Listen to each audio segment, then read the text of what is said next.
은혜 있고 감동적인 찬양을 준비해 주시고 또 불러주셔서 감사드립니다. 저 노래가 끝나면 내가 이제 설교하기 위해서 단에 서야 되는데 저 노래가 11시 50분까지 계속했으면 좋겠다라는 생각을 잠깐 했습니다. 근데 그런 생각은 꼭 안 이루어지더라고요. 오늘 비가 오는 날이지만 성전에 오신 여러분을 환영하고요. 또 이놈의 바이러스 언제까지 갈지 모르지만 코로나 때문에 여전히 가정에서 예배드리시는 모든 분들도 진심으로 환영합니다. 어느 곳에 계시든지 하나님께서 함께 하시고 우리의 마음 가운데 약속하신 은혜와 또 평안 주시기를 기도하겠습니다. 오늘은 부활절이라는 제목으로 말씀을 좀 함께 나눠보려고 합니다. 지금으로부터 200년 전쯤, 그러니까 1800년대에는요, 사람들은, 그러니까 200년 전 사람들은 병원을 뭐라고 불렀습니다. 말이 좀 이상한가요? 그러니까 200년 전, 1800년대를 살았던 사람들은 병원 하면 떠올리는 단어가 있었습니다. 그것이 무엇이었냐면 죽음의 집이라는 것이었습니다. 건강한 사람들도 이제 아주 건강하면 병원에 가지 않겠죠? 근데 이제 조금 아파가지고 병원에 가면 거기서 이제 죽는 일들이 다반사였기 때문에 그렇습니다. 이름 모를 질병에 감염되어 이제 사망하는 일들이 자주 일어났던 거죠. 당시 의사들은 손을 씻지 않았습니다. 그리고 수술실에서 사용했던 그 수술 도구들을 한번 수술이 끝나면 어떻게 해야 돼요? 이제 소독하고 세척하고 해야 되는데 그런 일들을 하지 않았었습니다. 그렇기 때문에 특별히 산부인과에서 아이를 낳은 산모들이 아이를 잘 낳고 그리고 이름 모를 어떤 질병에 걸려서 사망하는 일이 꽤 많았었던 거죠. 헝가리 출신으로 오스트리아에서 일하고 있었던 제멜바이스라는 의사가 있었습니다. 산부인과 의사였는데 이제 그런 사실들을 바라보면서 좀 주목하기 시작했습니다. 도대체 왜 이렇게 괜찮았는데 아이를 잘 낳았는데 왜 저 사람이 갑자기 죽었을까? 라고 생각하면서 그 환자들과 그 산모들, 그 병원을 주목해서 보기 시작했었던 것이죠. 이 제멜바이스가 일하던 병원에는 두 개의 분만실이 있었습니다. 첫 번째 분만실에서는 의사들과 의대생들이 근무를 했고요. 두 번째 분만실에서는 조산원들이 산모를 돌봤습니다. 그러니까 이제 두 개의 분만실이 있었고 하나의 분만실에서는 의사들과 의대생들이 산모들을 돌봤고 또 하나의 분만실에서는 이제 조산원들이 산모를 돌봤던 거죠. 그런데 의사들이 맡았던 분만실보다 조산원들이 맡았던 분만실에 있는 그 산모들의 사망률이 훨씬 낮은 겁니다. 5년을 통계를 내봤더니 의사들이 돌보는 산모들은 약 10%가량이 사망에 이르렀습니다.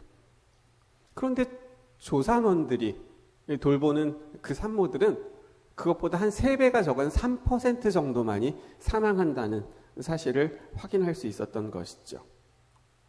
제멜바이스는 그 이유를 밝히기 위해서 열심히 관찰하다가 하나를 발견하게 됐습니다. 무엇이었냐면 의사들이 이제 죽은 사람을 이렇게 만지는 경우들이 있잖아요. 그리고 이제 막 골마 터져가지고 와가지고 뭐 칼로 째고 피고름을 막 빼내고 그런 처치를 한 이후에 전혀 손을 씻지 않고 수술실로 들어가는 모습을 보게 됐던 것이죠. 그래서 제멜바이스는 의사들에게 분만실에 출입할 때 항상 손을 씻을 것과 그리고 가지고 다니는 어떤 장비든 소독하고 들어갈 것을 그렇게 이야기했습니다. 그리고 나서 그 이듬해 그 두 개의 그 분만실에 대해서 이제 그 산모 사망률을 다시 한번 조사를 했는데, 이번에는 그렇게 소독을 하고 들어가서 산모를 살폈던 그 의사와 의대생들이 돌봤던 그 산모들의 사망률이 그 전보다 5배 감소했다는 것을 확인할 수 있었습니다. 하지만 당시 의학계에서는 이 제멜바이스에 그렇게 손을 씻어야 되고 그 다음에 장비들을 소독해야 된다는 것을 받아들이지 않았습니다. 왜 그랬을까요? 그걸 인정하게 되면 지금까지 죽었던 수많은 그 환자들, 산모들의 죽음이 누구 책임인 거예요? 자기들 책임이라는 것을, 그 죽음에 대한 책임을 져야 됐기 때문에 그렇습니다. 그래서 이 제멜바이스의 주장을 인정하지 않았던 거죠. 제멜바이스는 답답한 나머지 손을 씻지 않고 환자를 돌보고 수술하는 의사들을 암살자라고 부르기 시작했습니다. 하지만 다른 많은 의사들은 그런 제멜바이스가 정신이 이상하다고 하면서 병원에서 쫓아내고 그 제멜바이스를 정신병원에 가두게 됩니다.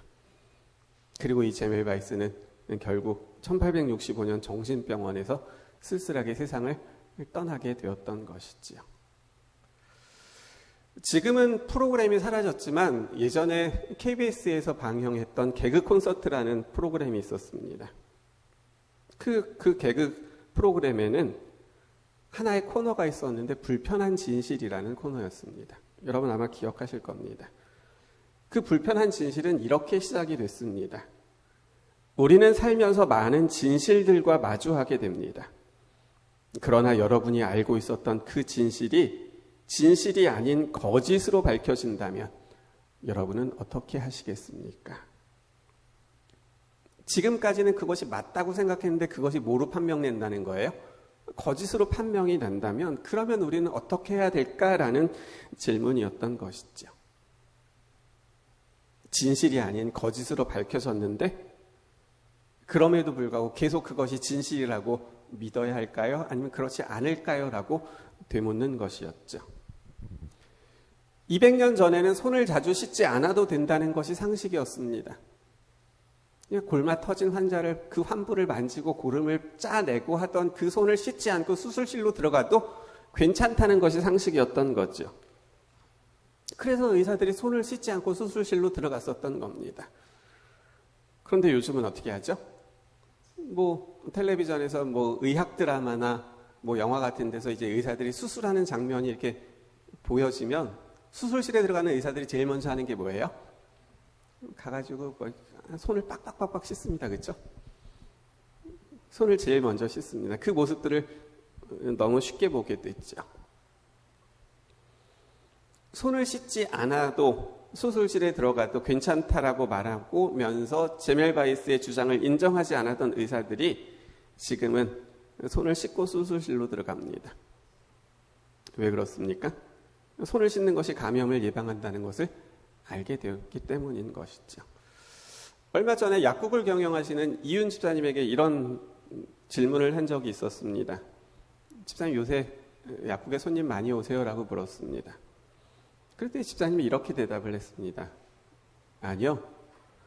전에는 그래도 겨울이면 감기 환자들이 많이 왔는데 요새는 사람들이 하도 손을 씻어가지고 환자가 너무 많이 줄었어요 라고 얘기를 하셨습니다. 이게 정말인가 해서 뉴스를 찾아봤습니다. 그랬더니 지난 겨울 독감 환자가 몇 퍼센트 줄었는지 아세요? 무려 70% 줄었다고 합니다. 그러니까 전년에 비해서 예전에 비해서 지난 겨울 독감 환자가 70%가 줄었다는 겁니다. 이유는 코로나 바이러스 때문에 가는 곳마다 뭐 하는 거예요? 손을 씻기 때문인 것이죠. 오늘 손 씻는 이야기를 이렇게 길게 하는 이유는 우리도 다 같이 열심히 손을 씻어서 바이러스에 걸리지 맙시다라는 이야기를 하려는 것이 아닙니다. 불편한 진실이라는 텔레비전 프로그램에서 한 사람이 말했던 우리가 알고 있었던 그 진실이 아닌 거짓으로 밝혀진다면 우리는 어떻게 해야 될까요? 라는 질문에 대한 이야기를 함께 나누고 싶어서 그렇습니다. 손을 씻지 않아도 되는 것이 상식인 시대가 있었지만 지금은 전혀 그렇지 않습니다. 열심히 손을 씻습니다. 그것이 거짓으로 판명됐기 때문인 것이지요. 그런데요, 우리 주변을 보면 알고 있던 진실을 여전히 계속 고집하면서 새로운 진실을 받아들이지 못하는 것들이 있다는 것입니다. 무슨 얘기일까요? 바로 오늘 말씀의 제목인 부활절에 대한 이야기 때문에 그렇습니다. 지금이 2021년, 그렇죠? 오늘이 4월 3일입니다. 2021년의 부활절이 언제인지 아십니까? 내일입니다. 내일이 부활절입니다. 그런데 내년의 부활절이 언제인지 아십니까? 2022년의 부활절은 4월 17일입니다. 그리고 2023년의 부활절은 4월 9일입니다. 부활절은 예수님께서 돌아가시고 3일 만에 부활하신 것을 기념하는 날입니다. 돌아가시고 3일 만에 부활하신 그 부활을 기념하는 것이죠. 그렇기 때문에 매해 날짜가 같아야 됩니다. 돌아가신 부모님의 기일이 해마다 같은 날짜인 것과 동일한 논리죠. 그런데 기독교의 부활절은 그렇지 못합니다. 날짜가 해마다 바뀌어집니다. 왜 그렇습니까? 그 기독교의 부활절에는 불편한 진실이 있기 때문에 그렇습니다. 예수에 대해 알아야 될 12가지 사실이라는 책이 있습니다. 그 책에는 이렇게 기록하고 있습니다. 부활절은 기독교의 부활을 경축하는 날로 대다수의 기독교 신자에게는 성스러운 날이다. 그러나 근본을 따지고 들어가면 부활절은 고대 섹슨인들의 여신 이스터의 제전이었다라고 설명하고 있습니다. 그러니까 부활절의 근본을 무엇으로 설명하고 있냐면 고대 섹슨 사람들의 여신이었던 이스터의 제전이었다라고 말하고 있는 것이죠. 그래서 부활절을 영어로 뭐라 그래요? 이스터라고 말합니다. 그런데 재미있는 것은요, 성경은 예수님께서 말씀하셨던 그 부활이라는 단어를 단 한 번도 이스터로 기록하고 있지 않다는 것이지요.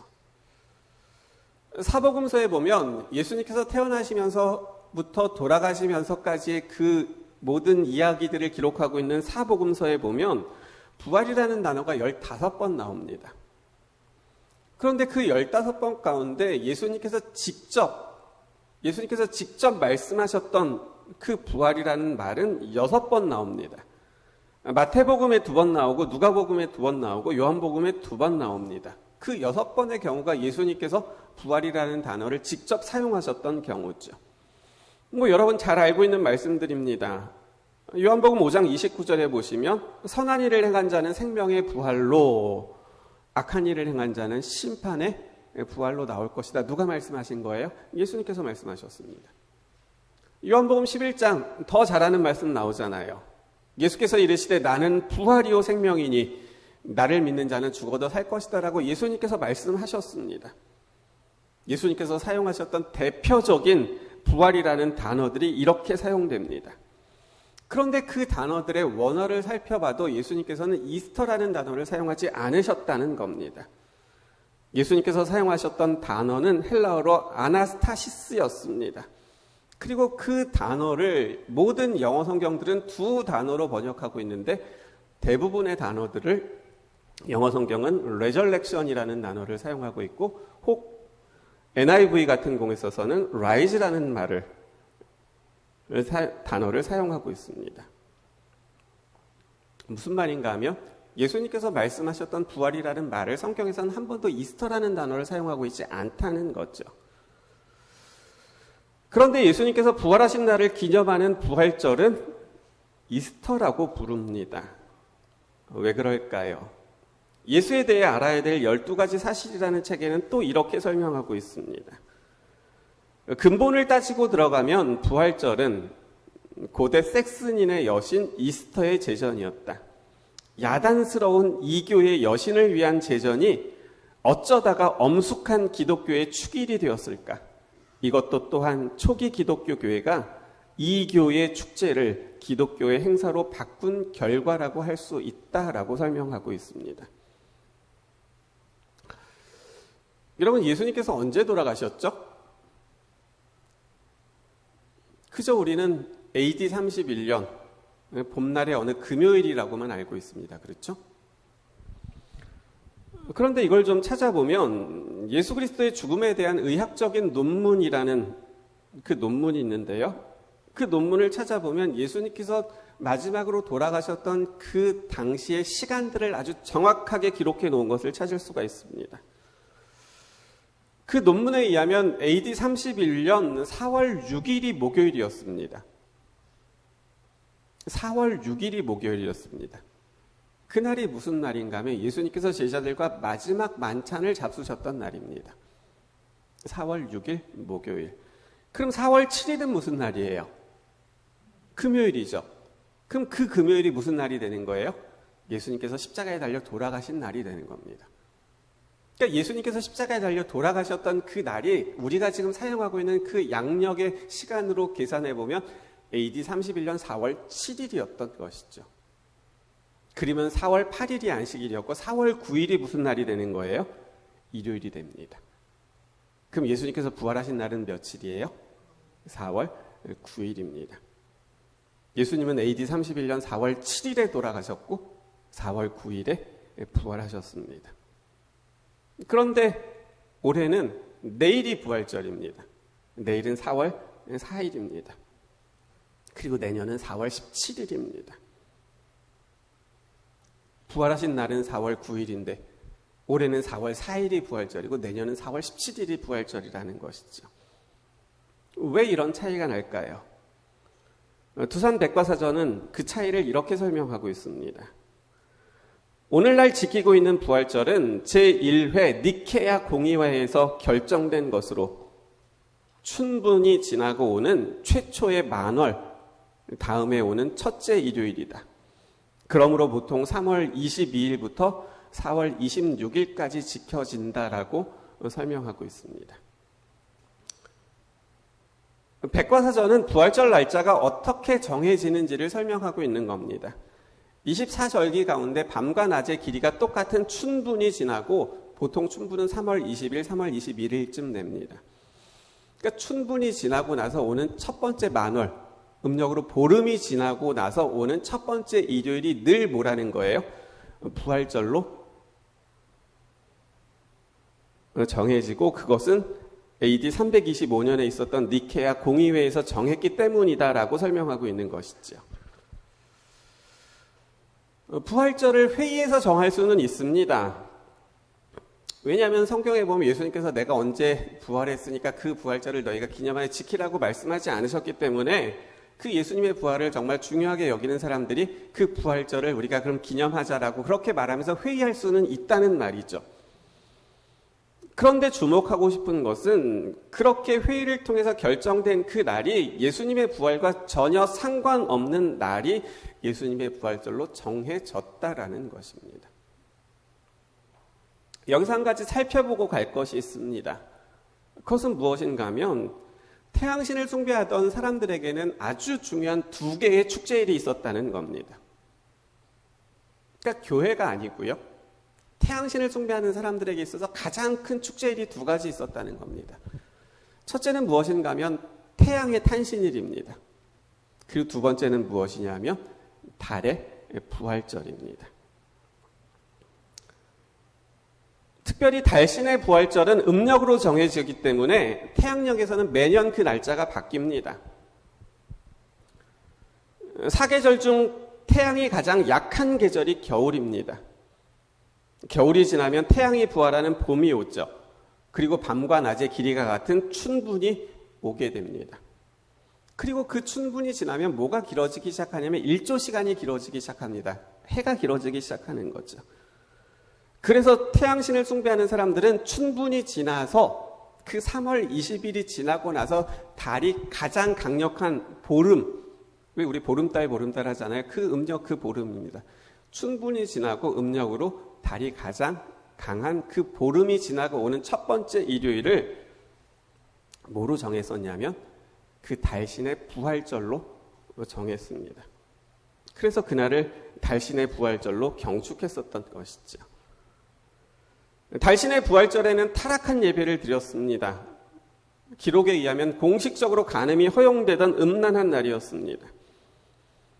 그리고 태양신 숭배자들은 그날 달걀을 먹었습니다. 왜냐하면 달의 여신이 달걀에서 부화했다는 사상에서 유래된 것이고요.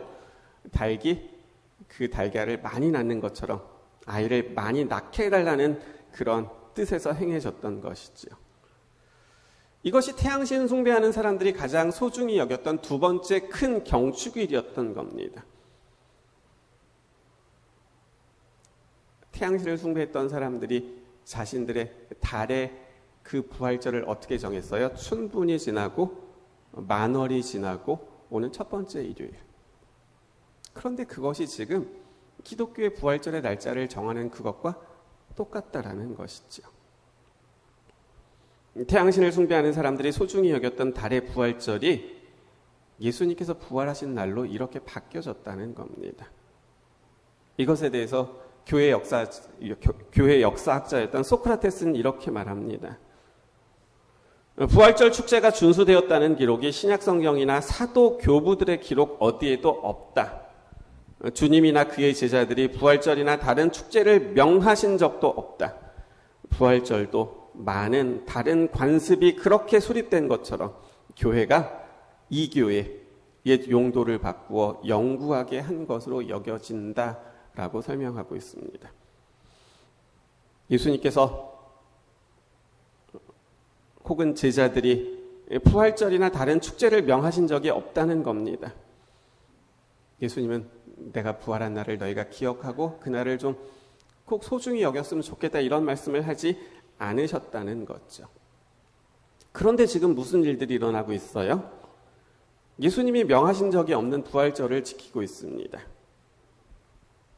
게다가 지키고 있는 부활절의 날짜가 예수님께서 부활하신 4월 9일이 아니라 태양신을 숭배하던 사람들이 달의 여신의 부활절로 정한 바로 그 방법을 따라 날짜를 정하고 있습니다. 그렇기 때문에 올해도 춘분이 지나고 최초의 만월이 지나서 오는 첫 번째 일요일인 내일이 예수님께서 부활하신 날로 기념되고 있는 것이죠. 그런데 이날은 예수님이 부활하신 날이 아니라 태양신을 숭배하던 사람들이 지키던 달신의 부활절이라는 것입니다. 앞서 설명드렸듯이 의사들이 감염병을 앓고 있는 사람들을 이렇게 진료하다가 손을 씻지 않고 수술실에 들어갔을 때도 있었습니다. 근데 그때는 몰라서 그랬습니다. 알게 된 지금은 어느 누구도 그렇게 하지 않습니다. 왜냐하면 자신들이 진실로 알고 있었던 것이 거짓으로 판명됐기 때문에 더 이상 그것을 따르지 않는 것이죠. 예수님이 부활하신 것은 역사적인 사실입니다. 하지만 예수님은 그날을 너희가 꼭 기념해서 지키라고 말씀하지 않으셨습니다. 제자들도 부활하신 날을 지키지 않았습니다. 신약 성경은 전부 다 예수님이 부활하신 이후에 기록되었음에도 불구하고 어느 곳에도 예수님의 부활을 기념하여 지켰다라는 기록이 전혀 나오지 않습니다. 그런데요, 자신의 정치적인 목적을 이루기 위하여 기독교와 태양신을 숭배하던 미드라교를 하나로 통합시켜버렸던 당시의 황제 로마 콘스탄틴은 태양신을 숭배하던 사람들이 지키던 그 달신의 축제일을 예수님의 부활하신 날로 그렇게 둔갑시켜 교회 안에 가지고 들어왔던 것이지요. 그리고 지금은 거의 모든 교회들이 달신의 부활절인 내일 예수님께서 부활하신 날이라고 여기면서 그들이 모여서 감사 예배를 드리고 또 뭘 나눠 먹을까요? 또 준비한 부활절 달걀, 부활절 계란이라는 것을 서로 나누면서 그렇게 예배를 드리게 된다는 것이지요. 이런 생각을 해보게 됩니다. 예수님께서 그런 그 모습들을 보실 때 무슨 생각을 하실까라는 생각입니다. 달신의 부활절날 사람들이 모이는 겁니다. 그리고 이날 예수님이 부활하셨다고 막 기뻐하는 겁니다. 예수님께서 부활하셨다고 계란을 나누는 겁니다. 그리고 그 계란을 나눠서 먹는 거죠. 예수님께서 그 모습을 보시면 어떤 생각을 하실까요? 예수님께서 십자가에 달리셨을 때 그분께서 그 십자가 위에서 하셨던 7마디의 말씀들이 있었습니다. 그 가운데 첫 번째가 무엇이었는지 여러분 기억하시나요? 누가복음 23장에 기록된 그 말씀이죠. 아버지여 저들을 사하여 주옵소서 자기들이 하는 것을 알지 못합니다. 십자가에 달리셨을 때 조롱하고 욕하던 사람들을 위해서 기도하셨습니다. 하나님, 저들을 좀 사하여 주세요. 지금 저 사람들은 자기들이 지금 도대체 무엇을 하고 있는지 알지 못합니다라고 그렇게 기도하셨던 거죠. 오늘날 달신이 부활한 날 예수님께서 부활하셨다고 보이고 계란을 나눠 먹으면서 달걀을 나눠 먹으면서 예수님 부활하셨다고 말하는 그 사람들의 모습을 보시면서 예수님께서 뭐라고 생각하실까요? 하나님, 자기들이 하는 것을 알지 못합니다. 정죄하시는 것이 아니라 오히려 그런 마음을 갖지 않으실까 생각하게 됩니다. 자기들이 뭘 하고 있는지조차 알지 못한 채 저러고 있습니다. 그렇게 기도하시겠다는 것이지요. 그렇기 때문에 우리는 성경에 기록된 예수님의 부활에 대해서 분명히 알아야 합니다. 예수님께서 돌아가셨을 때 제자들이 모두 흩어집니다. 그렇죠? 그런데 예수님을 십자가에 못 박아 죽게 만들었던 대제사장들과 바리새인들이 다시 누구를 찾아가냐면 빌라도를 찾아갑니다. 예수를 십자가에 못 박아 죽였는데 대제사장과 그 서기관들이 바리새인들이 왜 빌라도를 다시 찾아갑니까? 찾아간 이유는 무덤을 지키게 해달라는 허락을 받기 위해서였습니다. 왜냐하면 예수님께서는 돌아가시기 전부터 내가 사흘 만에 뭐 할 것이라고요? 부활할 것이라고 말씀하셨기 때문입니다. 참 재미있는 것은 예수님을 3년 반 동안이나 따라다녔던 그 제자들도 예수님께서 내가 고난을 받고 사흘 만에 부활할 것이라고 말씀하셨지만 그 제자들은 어느 누구도 그 말씀을 기억하지 않았는데 오히려 예수님을 십자가에 못 박아 죽게 만들었던 그 대제사장과 서기관들과 바리새인들은 그 말씀을 기억하고는 빌라도를 다시 찾아갔던 것이죠. 그 무덤을 지켜달라는 겁니다. 빌라도가 허락합니다. 니네한테 사람들이 있지 않느냐, 니네가 알아서 지켜라 말하죠. 그래서 제사장들과 바리새인들이 예수님의 무덤을 지킵니다. 그 무덤 하나 지키는데 몇 명이면 충분할까요? 예수님의 무덤이 세종대왕 등처럼 그렇게 큰 그런 것도 아니잖아요, 그렇죠? 그냥 아주 작은 무덤 하나입니다. 근데 그 무덤을 지키기 위해서 당시 유대 지도자들은 몇 명의 사람을 보내냐면 100명을 보냅니다. 무덤 하나 지키는데 100명을 보냈죠. 그래서 정말 개미 새끼 한 마리 얼씬거리지 못하게 그 무덤을 촘촘히 에워싸고 에워쌉니다. 시대의 소망에 보면 그렇게 100명의 군인들만 있었던 것이 아니라 그곳에 악한 천사들의 무리가 그곳에 있었다고 기록하고 있습니다. 생각해 보세요. 사단이 어디 가 있겠어요? 예수를 십자가에 못 박아 죽게 만든 다음에 이제는 뭐만 하면 되는 거예요? 저 무덤이 열리지 않기만 하면 되는 거잖아요. 그때까지는 마음 놓을 수가 없으니까 그 악한 천사들이 다 모여서 거기 있었던 거예요. 절대 열리면 안 돼 라고 생각하면서 있었던 거죠.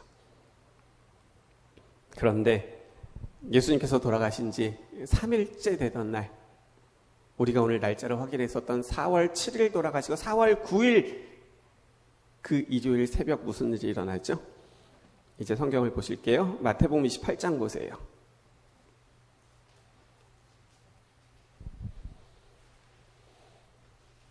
마태복음 28장 1절, 2절, 3절, 4절을 보겠습니다.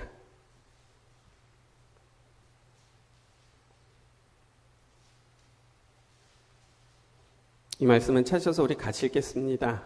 마태복음 28장 1절부터 4절 말씀입니다. 안식일이 같이 읽습니다. 시작. 안식일이 다 지나고 안식 후 첫날이 되려는 새벽에 막달라 마리아와 다른 마리아가 무덤을 보려고 갔더니 큰 지진이 나며 주의 천사가 하늘로부터 내려와 돌을 굴려내고 그 위에 앉았는데 그 형상이 번개 같고 그 옷은 눈같이 희건을 지키던 자들이 그를 무서워하여 떨며 죽은 사람과 같이 되었더라. 그날 새벽 무슨 일이 있었어요? 하늘에서 누가 내려와요? 천사가 내려옵니다. 예수님의 그 무덤을 막고 있었던 그 돌을 굴려냅니다. 하늘에서 내려왔던 그 천사는 어떤 천사였냐면 예수님께서 이 땅에 태어나셨을 때 그 탄생을 알려주기 위해서 그 베들레헴과 예루살렘 그 하늘을 날아다녔던 그 천사였습니다. 너희를 위하여 구주가 나셨느니라 그렇게 외쳤던 그 천사가 다시 내려온 겁니다. 그리고는 그 천사가 예수님의 무덤으로 가까이 올 때 그 땅이 진동하기 시작했습니다. 마치 지진이 난 것처럼요. 그랬을 때 그곳에 있었던 그 100명의 사람들,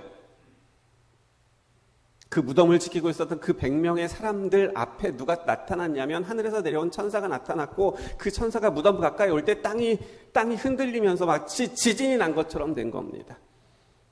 그리고 그곳엔 누구도 있었는데요. 그 무덤을 지키려고 있었던 악한 천사들도 있었는데 그 악한 천사들이 하늘에서 내려온 그 천사의 그 빛으로 인해서 다 사라져버리고 마는 겁니다. 하늘에서 내려온 천사가 무덤을 막고 있었던 그 돌을 굴려냅니다. 그리고 이제는 열려진 그 무덤을 향하여 이렇게 소리칩니다. 하나님의 아들이여 나오소서. 하나님의 아들이여 나오소서. 당신의 아버지께서 부르십니다. 그러자 그 무덤 안에서 누가 나오셨어요? 예수님께서 나오셨습니다. 무덤 밖으로 나오셨습니다. 그렇게 무덤 밖으로 나오신 예수님께서는 자신이 나오셨던 그 무덤을 향하여 한 3일 동안 누워 계셨던 그 무덤을 향하여 이렇게 선언하십니다. 나는 부활이고 생명이라. 이것이 예수님께서 부활하셨을 때의 모습입니다. 예수님께서는 절대로 어떤 껍질을 깨고 나오지 않으셨습니다. 껍질을 깨고 나오는 것은 부활이 아니라 뭐예요? 부화잖아요. 그렇죠? 예수님께서는 동물의 새끼들이 알에서 껍질을 깨고 나오듯이 그렇게 부화하지 않으셨습니다. 약속되신 시간에 사망의 권세를 정복하고 나는 부활이고 생명이라고 선언하시면서 무덤 밖으로 나오셨던 거죠. 그 모습을 하늘의 천사들만 본 것이 아닙니다.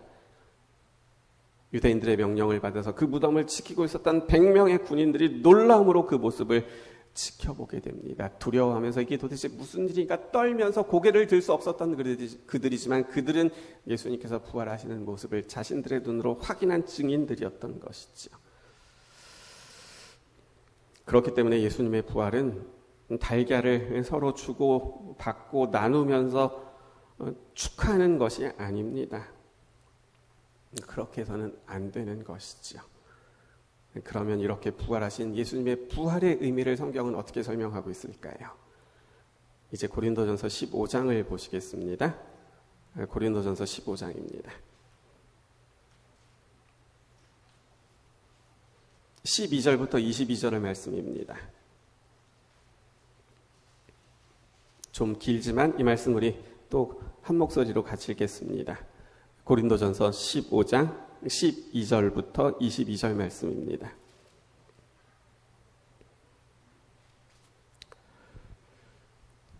(12절부터) 같이 읽습니다. 시작.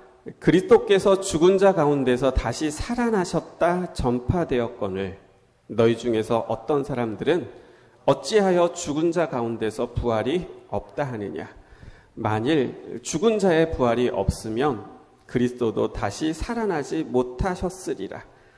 그리스도께서 만일 다시 살아나지 못하셨으면 우리가 전파하는 것도 헛것이요 또 너희 믿음도 헛것이며 또 우리가 하나님의 거짓 증인으로 발견되리니 우리가 하나님이 그리스도를 다시 살리셨다고 증언하였습니다.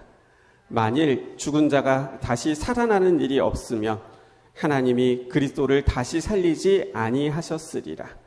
만일 죽은 자가 다시 살아나는 일이 없으면 그리스도도 다시 살아나신 일이 없었을 터이요. 그리스도께서 다시 살아나신 일이 없으면 너희의 믿음도 헛되고 너희가 여전히 죄 가운데 있을 것이요.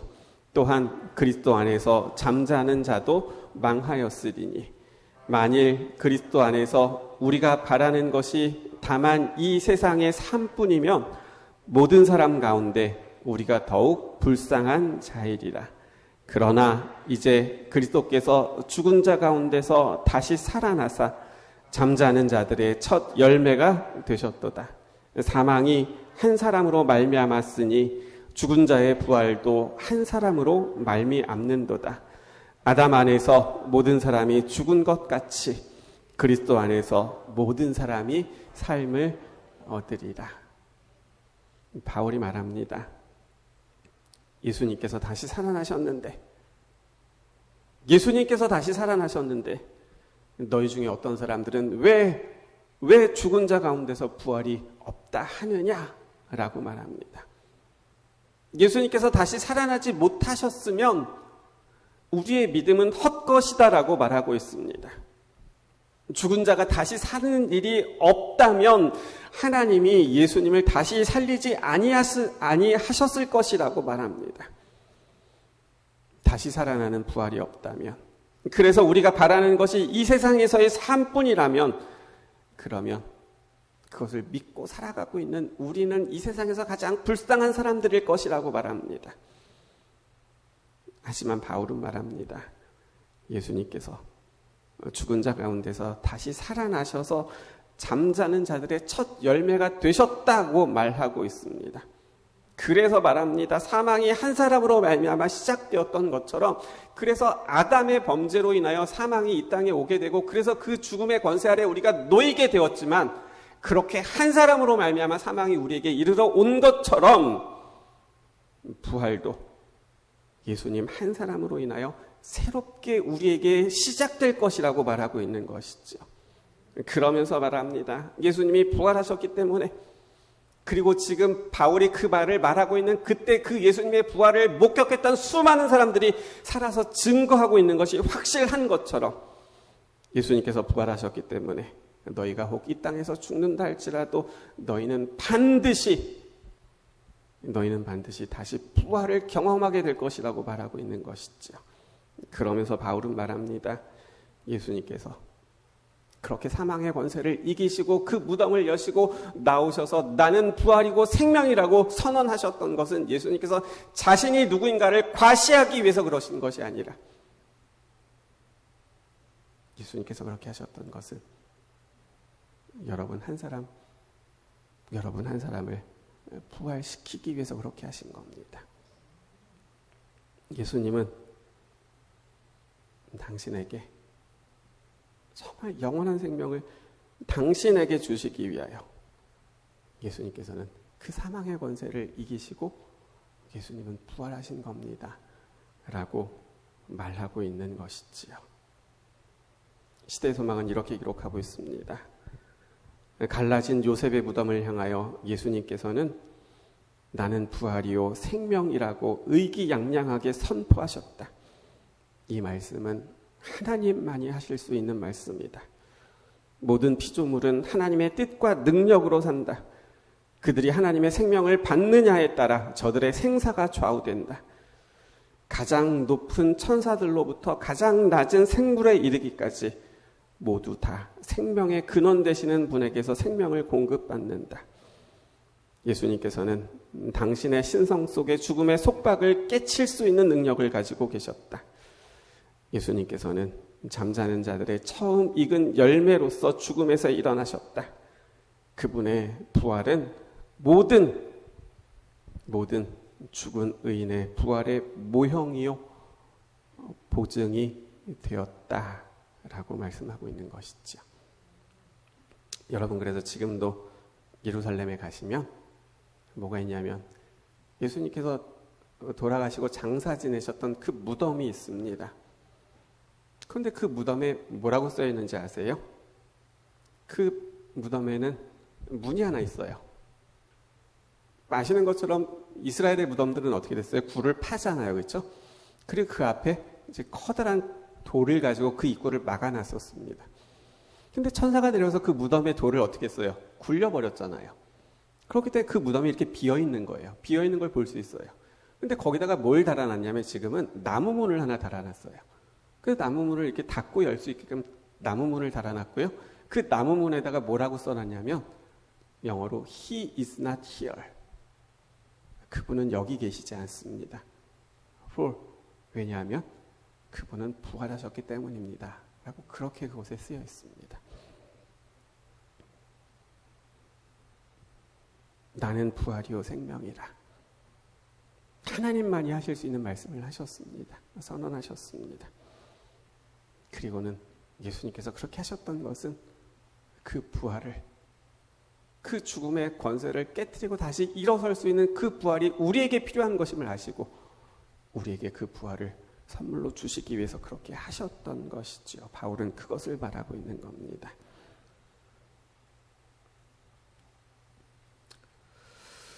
부활에 대해서 우리가 하나 더 기억할 것이 있습니다. 그것은 우리가 예수님의 부활을 그렇게 역사적인 사실로 기억할 뿐 아니라 우리의 삶 가운데서 기념하고 경험해야 한다는 것이지요. 그러면 예수님의 부활을 어떻게 기념할까요? 이제 로마서 6장 말씀 볼게요. 로마서 6장 보세요.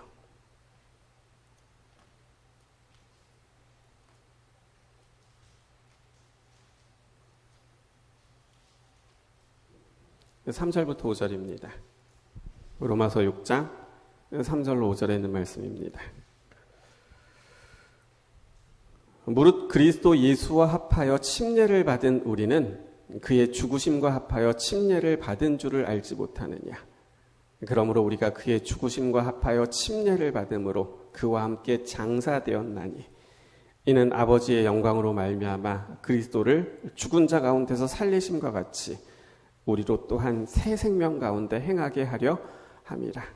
만일 우리가 그의 죽으심과 같은 모양으로 연합한 자가 되었으면 또한 그의 부활과 같은 모양으로 연합한 자도 되리라 말씀하십니다. 지금 바울은 뭘 말하고 있는 거예요? 물에 잠기는 침례를 말하고 있습니다. 그리고 바울은요, 이 물에 잠기는 침례를 예수님의 죽으심 그리고 그분의 부활하심과 연결시키고 있습니다. 예수님께서 죽으셨다가 다시 부활하신 것처럼 우리도요, 물에 잠기는 침례를 통해서 우리들도 세상을 향하여서는 죽음을 그리고 하늘을 향해서는 다시 태어날 수 있다고, 그렇게 부활하게 된다고 말씀하고 있는 것이지요. 예수님으로 인해서 다시 태어나는 것, 즉 거듭남이고, 이것이 예수님의 부활을 날짜로가 아니라 우리의 믿음으로 기념하는 것임을 바울은 말하고 있는 것이죠. 그래서 예수님께서 부활절을 내가 4월 9일에 부활했으니 너희가 이날을 지키라고, 날짜를 지키라고 말씀하신 것이 아니라 무엇을 통해서요?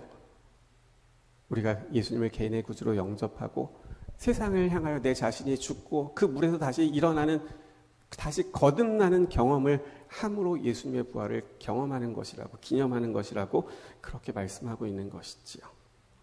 이런 말씀이 있습니다. 침례는 아주 엄숙하게 세상을 포기하는 것이다. 신앙 고백으로 자아는 죄된 생활에 대하여 죽는 것이다.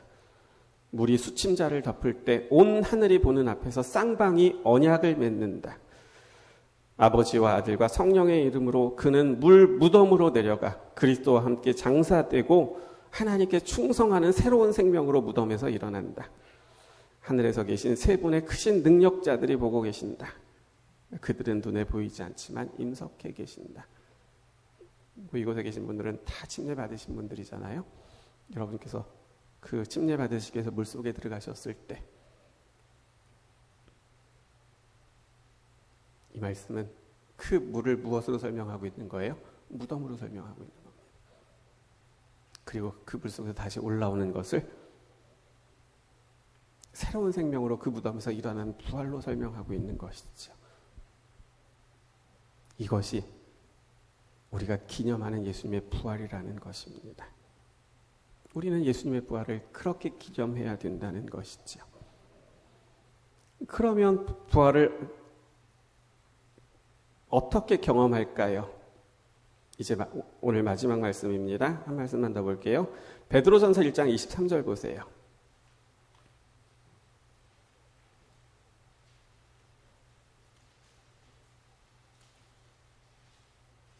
베드로전서 1장 23절입니다.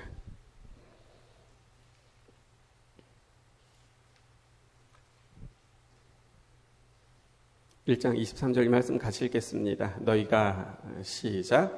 너희가 거듭난 것은 썩어질 씨로 된 것이 아니요 썩지 아니할 씨로 된 것이니 살아있고 항상 있는 하나님의 말씀으로 되었느니라. 앞서 말씀드렸듯이 부활을 기념하는 예식이 침례입니다. 그런데 침례는 우리가 여러 번 받지 않고 한 번만 받습니다. 그러면 예수님의 부활은 우리가 받은 침례로 우리의 삶 속에서 일생 속에서 한 번만 기념하면 되는 것입니까? 그렇지 않습니다. 지금 베드로는 우리에게 무엇을 말하고 있냐면 매일같이 우리는 부활을 경험해야 된다고 말하고 있습니다. 그리고 베드로가 말하는 부활의 경험은 매일같이 물로 침례를 받는 것을 말하는 것이 아니라 우리가 매일같이 하나님의 말씀으로 다시 태어나는 것, 하나님의 말씀으로 거듭나는 것을 말하고 있는 것이지요.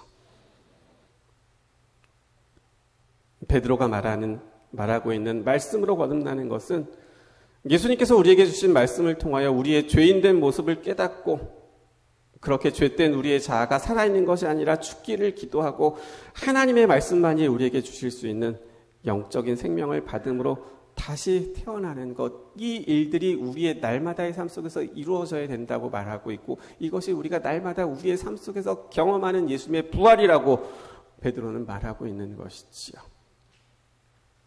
그래서 부활은 1년에 한 번 계란을 가지고 모여서 기념하고 또 즐거운 시간을 보내는 것이 아니라 날마다 우리의 삶 속에서 말씀을 통하여 깨닫게 하시는 것을 통하여 우리의 자신들을 내려놓고 정말 하나님께서 주시는 그 생명의 말씀으로 내 자신이 다시 태어나기를 날마다 기도하고 그렇게 거듭난 자신의 삶을 살아가기를 결심하는 것, 이것이 정말 성경이 우리에게 말하는 부활을 기념하는 것이고 부활을 경험하는 것이라고 성경은 말하고 있는 것이지요. 그래서 바울은 뭐라고 말했냐면 나는 날마다 죽노라고 말했던 것이죠. 나는 날마다 내 자신이 죽고 예수 그리스도와 더불어 내가 새롭게 태어나고 부활하기를 원합니다라고 그렇게 고백했었던 것이지요. 사랑하는 성도 여러분, 예수님께서 정말 우리를 위하여 부활하셨음을 여러분 꼭 기억하게 되시기를 바랍니다. 그분께서 무덤을 여시고 나오셨습니다. 나는 부활이요 생명이라고 선언하셨습니다. 그분께서 선언하셨던 것은 말씀하셨던 부활과 말씀하셨던 그 생명을 우리에게 주시기 위하여 그분께서 그렇게 그 일을 이루셨습니다. 그렇기 때문에 우리는 그 부활을 말씀으로 기억해야 됩니다. 그리고 우리는 기념하고 경험해야 됩니다. 기념하는 것은 우리가 물에 잠기는 침례를 통해서 기념하게 되고요. 경험하게 되는 것은 날마다 우리에게 주신 말씀을 통하여 죄된 내 자아가 날마다 그 말씀 안에서 죽고 새로 태어나는 것을 바울은 말하고 있는 것이죠. 이것이 우리의 삶 속에서 날마다 경험해야 될 부활임을 여러분 꼭 기억하게 되시기를 간절히 바랍니다. 우리가 그렇게 예수님의 부활을 기억하고 기념하고 또 날마다 우리의 삶 속에서 말씀을 통하여 경험하게 될 때 우리 모두는 비록 이 땅에 살아가지만 우리가 그렇게 부활을 날마다 경험하게 될 때 우리는 이 땅에 살아가지만 우리는 하늘이 더 가까운 믿음의 백성들이 될 수 있다는 사실을 오늘 이 아침 꼭 기억하게 되시는, 그러면서 정말 예수님께서 부활하신 그 날의 즈음한 오늘 정말 우리가 그 부활을 기억하고 날마다 그 부활이 우리의 삶 속에서 경험되어지기를 기도하게 되시는 그래서 날마다 거듭나게 되시는, 하나님의 말씀으로 새롭게 태어남을 경험하게 되시는 우리 모두가 되시기를 바라면서 오늘 말씀을 마치겠습니다.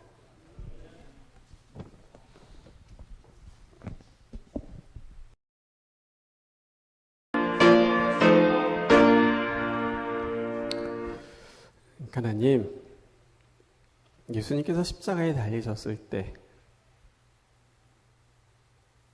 예수님을 십자가에 못 박은 사람들을 보십니다.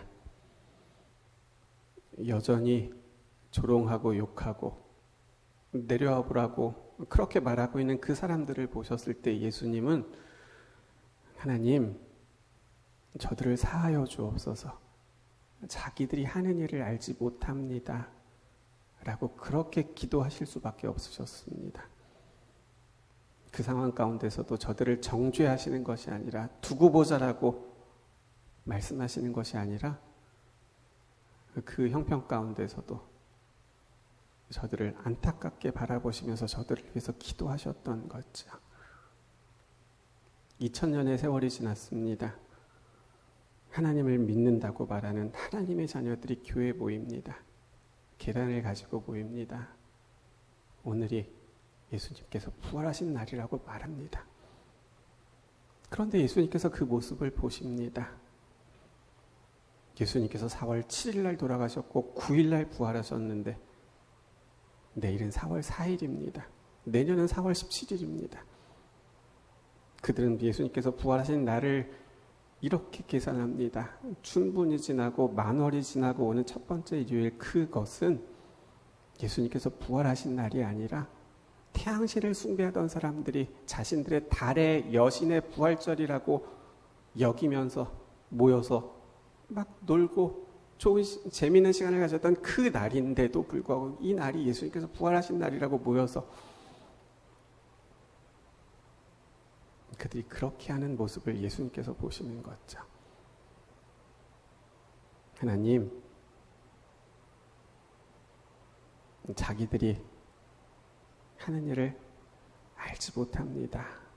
라는 그러한 마음을 예수님께서는 아직도 가지실 수밖에 없는 거죠. 그래서 우리는 성경이 우리에게 말하는 그 부활이 무엇인지를 우리는 알아야 합니다. 왜냐하면 예수님께서 아직도 알지 못합니다라고 기도하고 계시기 때문인 것이지요. 하나님, 오늘 우리에게 주신 말씀들 저희들 기억하고 그 말씀이 이루어졌던 것으로 우리가 우리의 마음으로 좀 갈 수 있도록 도와주시고 우리의 눈을 열어주셔서 그날 그 새벽 예수님께서 무덤을 여시고 나오셨던 모습을 좀 보게 하시고 나는 부활이고 나는 생명이라고 선언하셨던 그 음성을 저희로 하여금 듣게 하시고 그분께서 그날 그 새벽 그 외침을 왜 하셨는지 그것이 오늘 나와 무슨 상관이 있는지를 좀 깨닫게 하여 주셔서